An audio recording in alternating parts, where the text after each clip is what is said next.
Entonces, después de estar unas horas en la cruz, Jesús estaba dispuesto a terminar con ese sufrimiento bebiendo. Y en el Evangelio de Mateo dice que ahí es cuando soltó el espíritu. Es decir, bebió y el espíritu se liberó. Claro, en realidad perdió la conciencia Jesús en ese momento. No es que muriese, perdió la conciencia. Pero Jesús, como aparentemente parecía que estaba muerto, lo envolvieron en una mortaja y lo sepultaron junto con los otros dos. Pues no estaba solo, estaba con ellos. Pero claro, lo que le habían dado en esa esponja, ese vinagre, en realidad no es que le hubiera matado, le había dejado inconsciente. Por lo tanto, pues luego surgió ese aparente resurrección. En el mundo heleno, el suicidio era considerado una forma noble de morir, igual que por ejemplo también en los japoneses, ¿no? Cuando no se podía soportar el sufrimiento, pues estaba permitido el suicidio, ¿no? Por ejemplo, Sócrates se suicidó con cicuta y en Masada, en el 74 después de Cristo, los celotes prefirieron suicidarse antes de someterse a los romanos. O sea que estaba permitido este concepto. Entonces, después de estar unas horas en la cruz, Jesús estaba dispuesto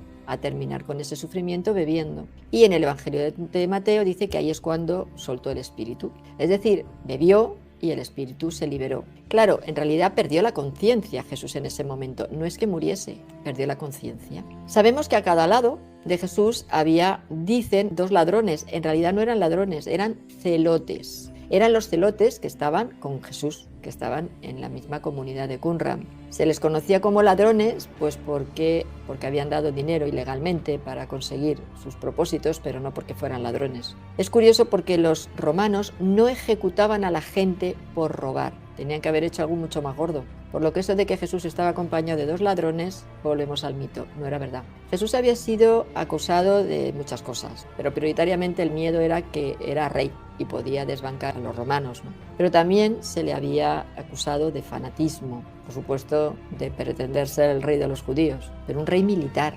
Entonces todo esto pues hizo que se lo llevaran, ¿no? Al final lo apresaran y se lo llevaran. Pero fue en viernes y como el sábado es un día festivo para los judíos, tenían que bajar. La norma era bajar a todos los cuerpos de la cruz. A los dos celotes, como estaban despiertos, conscientes, para que no se escaparan, les rompieron las piernas, para que no se escaparan en la tumba, en la que eran sepultados vivos. Pero Jesús, como aparentemente parecía que estaba muerto, lo envolvieron en una mortaja y lo sepultaron junto con los otros dos. Pues no estaba solo, estaba con ellos. Pero claro, lo que le habían dado en esa esponja, ese vinagre, en realidad no es que le hubiera matado, le había dejado inconsciente. Por lo tanto, pues luego surgió ese aparente resurrección. Se dice también, se cuenta, y en los textos esta mujer lo comenta, que cuentan que en los pliegues de la mortaja había un purgante de aloes, de manera que mezclado con mirra hacía vomitar el veneno y que recuperara la consciencia. Así que cuando estuvo solo los tres en la tumba, exprimió los aloes sobre la boca de Jesús y entonces Jesús vomitó. Y por tanto, pues pudo salir con la ayuda de los otros dos. Ahí es donde viene la escena de María Magdalena, de María que fue a buscar a Pedro, etcétera, etcétera, etcétera.